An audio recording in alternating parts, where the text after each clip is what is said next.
দিন টিভি চলতেছে, এইখানে দাঁড়াইছে, এইখানেও বসছে উল্টাভাবে, আর এইখানে এসে মাথা বাড়ি খাইছে।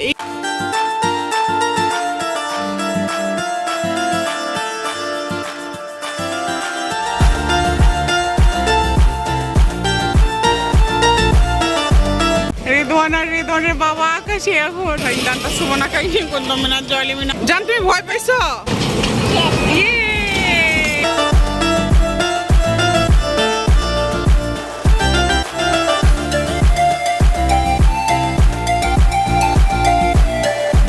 ঈদ মুবারক, ঈদ মুবারক, ঈদ মুবারক। আজকে বন্ধুরা তোমাদের সঙ্গে আমি শেয়ার করতে যাচ্ছি আমার ঈদ ব্লগ। আমাদের ঈদটা কেমন কাটলো, ঈদের দিন কি করলাম, কোথায় গেলাম, কীরকম মানে সব কিছু পরিবেশন করলাম বা তোমার হচ্ছে সেলিব্রেশন করলাম, সব কিছুই তোমাদের সঙ্গে শেয়ার করার চেষ্টা করেছি। আশা করি তোমাদের ভালো লাগবে। তো শেষ পর্যন্ত দেখো, ওদের বাবারা নামাজে গেল, আর তারপরে হচ্ছে যে আমি আমার খাবার টেবিলে এগুলো পরিবেশন করে রাখলাম, যে ওরা নামাজ পড়ে আসলে আমি খেতে দিব। আর পুডিংটা যেহেতু আগে থেকে বানিয়ে রেখেছিলাম, তো আমি বক্স থেকে জাস্ট শুধু প্লেটে ঢেলেছি।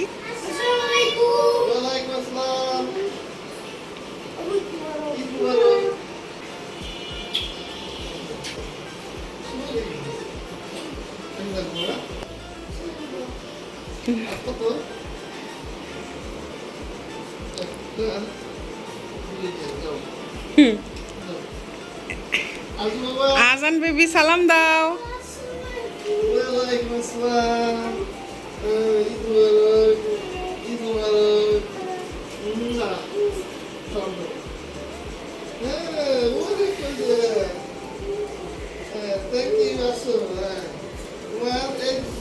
বলে সালামি দাও, এইটা আরো নাও।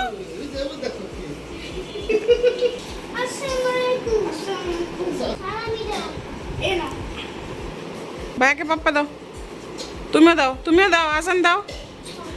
ঈদের দিনের এই সেলামি লেনদেন, সালাম বা ঈদ মুবারক জানানো, এই মুহূর্তগুলো কিন্তু অমায়িক সুন্দর। আর তাছাড়া আমার দুইটা বাচ্চাই ছোট, আর আজান কিন্তু জানেই না যে বড় ভাইদের কাছ থেকে সেলামি জোর করে হলেও নিতে হবে, বা একটা বায়না থাকে যে এতর নিচে বা অতর উপরে না হলে আমি দিব না। এগুলো আসলে আস্তে আস্তে শিখে যাবে। তো আমরা আসলে বোঝাচ্ছিলাম যে বাবা, ওটা তোমার বড় ভাই, তুমি তার কাছে সেলামি চাও, বা হচ্ছে যে আজানের সেলামি দেওয়ার দরকার নাই, রেদওয়ানকে দেওয়ার দরকার আছে, এই আর কি। তো পরে হচ্ছে যে আমার সেলামির পালা, আমাকে অনেকগুলো সেলামি দিয়েছে ওদের বাবা, আলহামদুলিল্লাহ। তো আমার দুই বাচ্চা এখন ওদের বাবার ফোন দিয়ে এটা যে এখন আম্মুর কাছ থেকে সেলামি নিতে হবে।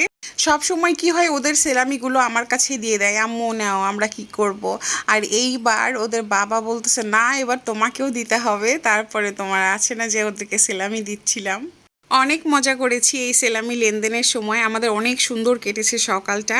আর যদিও এখন ওদের বাবা রেদওয়ান চলে যাবে কোরবানির ওখানে, এই সময়টুকু আসলে অনেক স্পেশাল। কার কার ঈদ সেলামি নিয়ে অনেক ঘটনা ঘটে অবশ্যই কমেন্টে জানিও।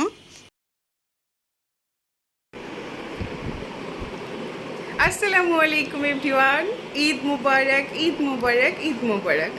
সবাইকে ঈদ উল আজহার অনেক অনেক শুভেচ্ছা। কে কোথায় আছো, কেমন আছো জানিও। আমার ঈদ কিন্তু শুরু হয়ে গিয়েছে। আজকে ঈদের দিন সকালবেলা রান্না করছি, তো মাত্র তোমার হচ্ছে যে একটু বসলাম, তো ভাবলাম যে সবাইকে একটু ঈদের শুভেচ্ছা জানিয়ে নিই। আমার ঈদ তো এভাবেই কাটছে।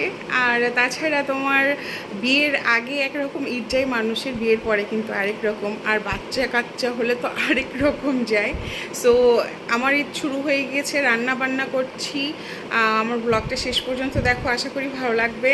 আর আজকে ঈদের দিন সিম্পল, এই যে আমি যে জয়পুরি ড্রেসটা নিয়েছিলাম সেটাই পরেছি, কোনো রকম কোনো রেডিও হই নাই।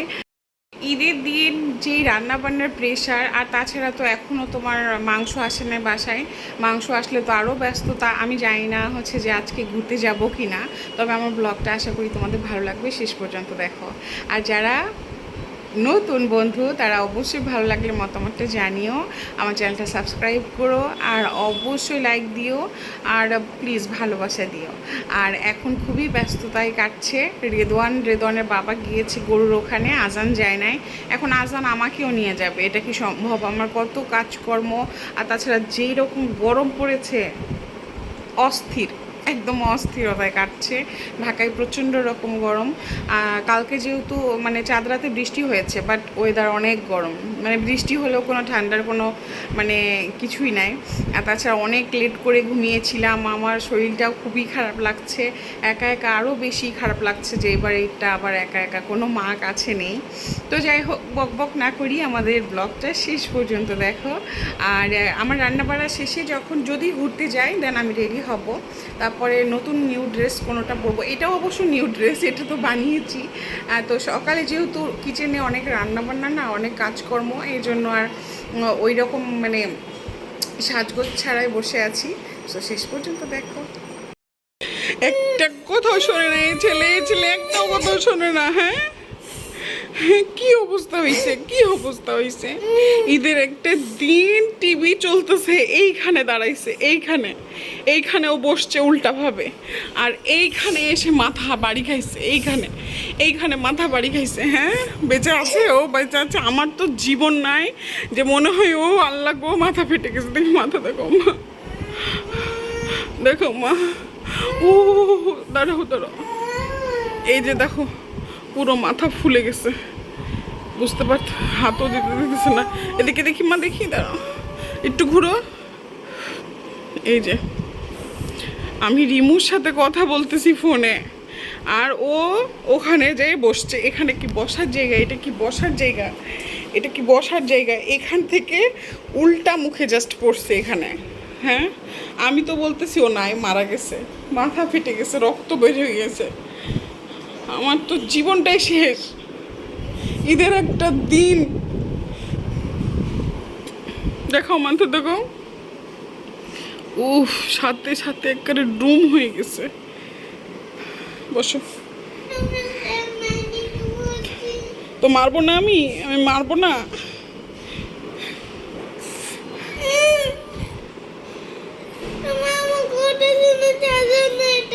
হ্যাঁ, আমি তোমার কথা শুনি না, তাই তোমাকে আমি কয়বার বললাম যে আজান ওখান থেকে নামো নামো নামো। তুমি নেমেছো তুমি। এই যে একটা সমান, আর এটা ফুলে গেছে একেবারে। ঈদের দিন এইরকম একটা দুর্ঘটনা আমি মানে কখনোই কল্পনা করিনি এরকম একটা ঘটনা ঘটবে। ও পড়ে যাওয়ার সাথে সাথে মানে ও না কান্নাও করতে পারছিল না, জাস্ট মানে অনেকক্ষণ তোমার চিৎকার দিয়ে না অনেকক্ষণ থাকে না বাচ্চারা, যে কিছু বলতেই পারে না ওই রকম। আমি তো তোমার কান্না প্লাস আমি তো শুধু আল্লাহ আল্লাহ করতেছি, আর ওকে দৌড়ে নিয়ে গিয়েছিলাম তোমার মাথায় শুধু পানি ঢেলেছি, আর তারপরে এসে ও আরও বেশি ভয় পেয়েছে। আর আমি না, বিশ্বাস করো, ও যেহেতু পড়লো আমার চোখের সামনে, আমি দেখলাম যে কেমন করে ওই মার্বেলের সাথে ওর মাথাটা বাড়ি খেয়েছে। আমি ভেবেছি আমার ছেলে নাই, আমি ভেবেছি যে আমি আর আজানকে পাবোই না, মানে কোনো রকম তো কোনো কিছু হয়ে গিয়েছে। তো আল্লাহর রহমত, আল্লাহর লাখো লাখো শুক্রিয়া যে আল্লাহ তাআলা আমার বাচ্চার না তোমার হচ্ছে যে ঘাড়ের একটু উপরে লেগেছে, এর জন্য হয়তো বা আল্লাহ তাআলা, আসলে আল্লাহর এটা রহমত ছাড়া আর কিছুই না। আমি আল্লাহর কাছে দোয়া করি যেন আল্লাহ কখনোই কোনো বিপদ না হয়। তবে তারপর পরে ওদের বাবা আবার মাংস নিয়ে চলে আসছিল, আর তারপরে রান্না বাড়া তোমার অনেক কিছু। ওদের বাবারা মাংস আনতে আনতে প্রায় তোমার 1টা 1:30টা বাজিয়ে দিয়েছিল। আর সেক্ষেত্রে আমার রান্নাটা, যেহেতু কোরবানির মাংস রান্না করতে একটু সবারই লেট হয়, শুধু আমার না। তারপরে একে একে আমি পরিবেশন করছিলাম।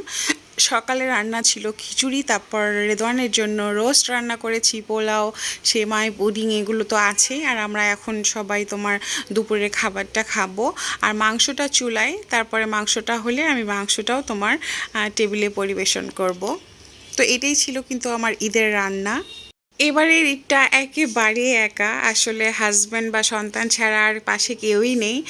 তো তারপরেও আসলে আয়োজন তো কমতি রাখা যায় না।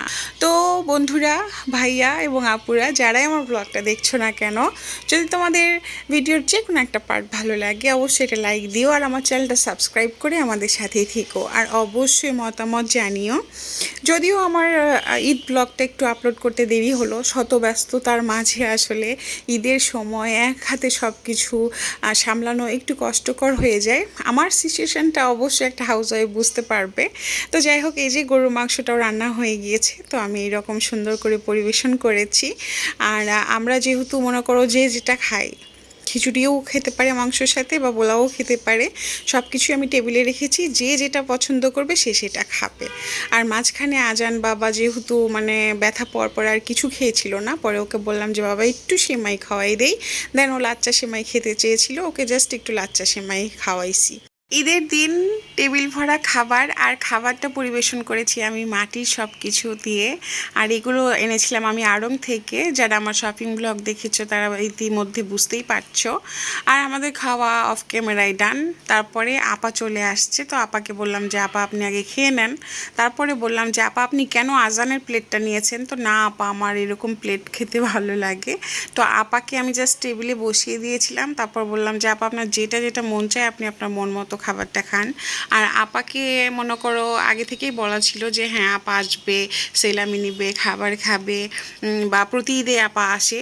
যেহেতু আপার জন্য মাংস রেখেছি, তারপরে আপাকে বললাম যে আপা তাহলে আপনি আমার একটা উপকার করেন, আমার ভুঁড়িগুলো পরিষ্কার করে দেন।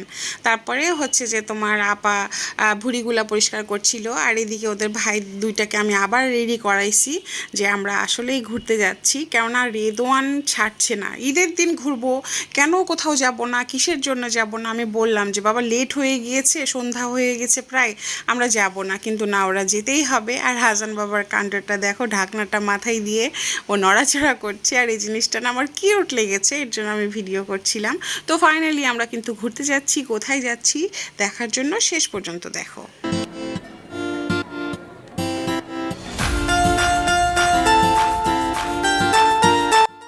সো এখন রেডি হয়েছি, এখন ঘুরতে যাচ্ছি। আসলে যাব না ভাবছিলাম, সারাদিন এত টায়ার্ড, বাট বাচ্চারা মানে ছাড়বেই না। আর ঈদের দিন ঘুরবো না তো কবে ঘুরবো?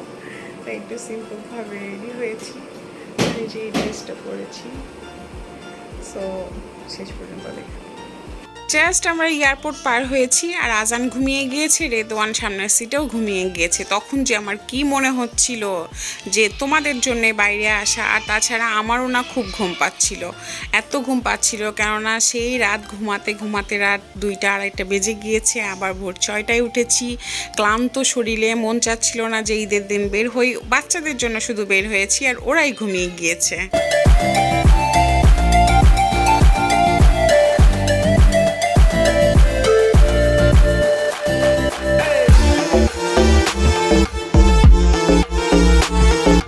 আশা করি তোমাদের আর বুঝতে বাকি নেই যে আমরা কোথায় এসেছি, যাদের বোঝার কিন্তু তারা বুঝেই গিয়েছো। তারপরেও বলি, ওয়ান অ্যান্ড অনলি আমাদের ঘোরার একটাই স্পেস আছে, সেটা হচ্ছে 300 ফিট।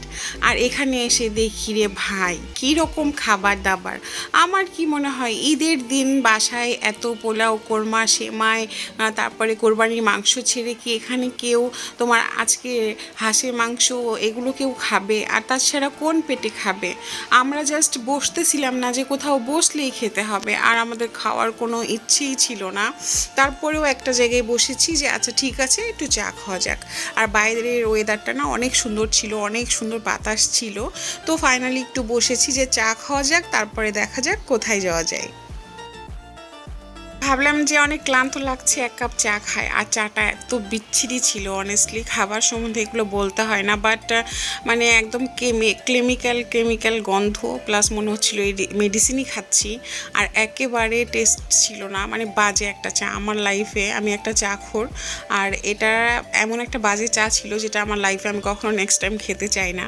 তো যাই হোক, চাটা কিন্তু তোমার মাটিতে অর্গানাইজ বা অনেক সুন্দর দেখালেও না একেবারে টেস্ট না। ইভেন ওই চাটা নিয়েছিল 50 টাকা করে। তারপরে তোমার হচ্ছে যে 300 ফিটে যারা গিয়েছো, যারা আমার ব্লগটা ঢাকা থেকে দেখছো, তারা অবশ্যই জানো যে সেখানে বাচ্চাদের খেলার একটা স্পেস আছে, মনে করো একটা মেলার মতো ওয়েব দিবে তোমাকে, প্লাস পার্কের মতো। তো সেইখানে যে দেখি কি পরিমাণে ভিড়, আর আমার 2 বাচ্চা এখানে আসবে, আসার পরে কিন্তু এখানে লাইনে দাঁড়িয়ে পড়েছে যে এই নাগরদোলাতে উঠবে। তো আমার কাছে তো এটা নাগরদোলাই মনে হয়, বাট এটা কিন্তু অনেক ভয়ঙ্কর। আমি উঠবো না জীবনেও, ওদেরকেও উঠতে দিব না, কিন্তু তারা বাবা ছেলে উঠবে। আর আসলে ছেলেকে তো একা ছাড়া যায় না, এর জন্য ওদের বাবা যাচ্ছে। আর ওরা যখন উঠছিল আমি এত ভয় পাচ্ছিলাম যে কেন উঠতে হবে, কিসের জন্য। আর এটা কিন্তু হাইটটা অনেক উঁচু ছিল, প্লাস তোমার যখন স্পিডে দিচ্ছিল ভয়ঙ্কর দেখাচ্ছিল। আর আমার মনে হচ্ছিল যে না, রেদওয়ানকে দেওয়াটা ঠিক হবে না। তারপরও যখন ছেলে যেতে চাচ্ছে, ওদের বাবা বলতেছে আচ্ছা ঠিক আছে তাহলে আমি যাই সাথে। আমি তো শুধু দোয়া পড়ছিলাম লা ইলাহা ইল্লা আনতা সুবহানাকা ইন্নী কুনতু মিনাজ জালিমিন, কারণ আমার এত ভয় লাগছিল ওরা আস্তে আস্তে উপরে উঠছে, মানে একটা গ্যাপ রাখার পরে আরেকজন উঠবে এরকম করে একটাতে চারজন ওঠা যায়। আর আমি আর আজান দূর থেকে দেখছিলাম, আর ওরা আস্তে আস্তে আমার কাছ থেকে আরও উপরে যাচ্ছে, আর আমার ভয়টা আরও বেড়ে যাচ্ছিল। আমি জাস্ট শুধু দোয়া করছিলাম। রেদওয়ান আর রেদওয়ানের বাবা আকাশে এখন, ও মাই গড, আল্লাহ আল্লাহ কিছু যেন না হয়। লা ইলাহা ইল্লা আনতা সুবহানাকা ইন্নী কুনতু মিনাজ জালিমিন। আল্লাহ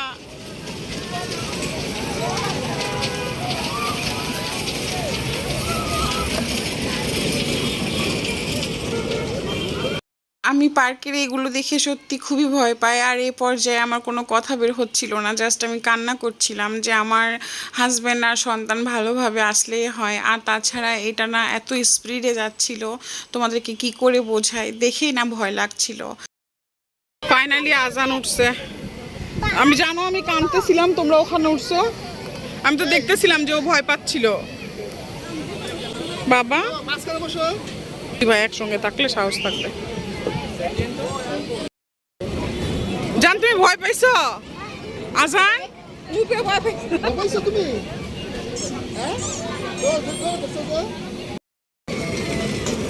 আজানের জন্য ওদের বাবা আজকে কত জায়গায় উঠলো।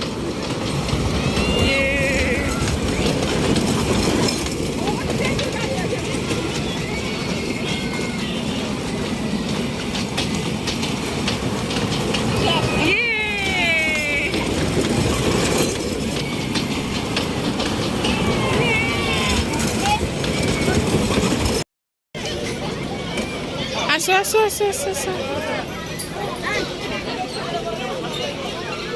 আমাদের একটু কষ্ট হলেও বাচ্চারা এত আনন্দ করছিল, আর এখানে কিন্তু তোমার অ্যাক্টিভিটি অনেকগুলো ছিল, মানে বাচ্চারা খুব এনজয়ফুল এই জায়গাটা তাদের জন্য। তো তারপরে আজান বলতেছে বাবা আমি জাম্পিংয়ে উঠবো, আর এই জাম্পিংয়ে কিন্তু ওদের দুই ভাই ফার্স্ট টাইম। যদিও আমার বাসায় একটা জাম্পিং আছে, সেটা হচ্ছে আমার বেডে খুব আজান জাম্প করে, আমার বিছানাটা নষ্ট করে দেয়। আজান একটু অভ্যস্ত এরকম জাম্পিং করে, তো সেখানে তারা এত মজা পাচ্ছিল। আর বাচ্চারা যে পরিমাণে গরম পড়েছে তোমার, আর ওয়েদারটা এত জঘন্য ছিল, মানে বাচ্চাদের প্রচণ্ড রকম কষ্ট হয়েছে। আর আমি কি করেছি এইবার আবার তোমার, আমি সব সময় ওরা যখন বেড়াতে যায় ঈদের সময়, তো ওরা জাস্ট নর্মাল ড্রেস পরে যায়। আজকে আবার ভাবলাম যে না তোমরা পাঞ্জাবি পরেই যাও, আর বাচ্চাদের আরও বেহাল অবস্থা ছিল। ওরা খুব এনজয় করছিল, আমরাও বাহির থেকে অনেক চেয়ার আপ করছিলাম আর হাসছিলাম। বেলা শেষে তারা যে এতটা আনন্দ পেয়েছে আমাদের কাছে এটাই অনেক বড় পাওয়া। তো ওদের জাম্পিংটা শেষ, আর ওদের বাবা কিন্তু আজকে আজানের জন্য স্পেশালভাবে কয়েকটা প্লেসে উঠতে পারলো। আর আজান আর রেদওয়ান তোমার হচ্ছে যে যেই ট্রেনটা তোমার ড্রাগনের মতো, ওইটাতে জাস্ট ওরা দুই ভাই উঠেছিল। আর আজান না রেদওয়ান কেমন জোরে জড়িয়ে ধরেছিল। নেক্সট ওদের বাবা বললো যে থাক, ওরা ভয় পাচ্ছে, তাহলে আমিও যাই।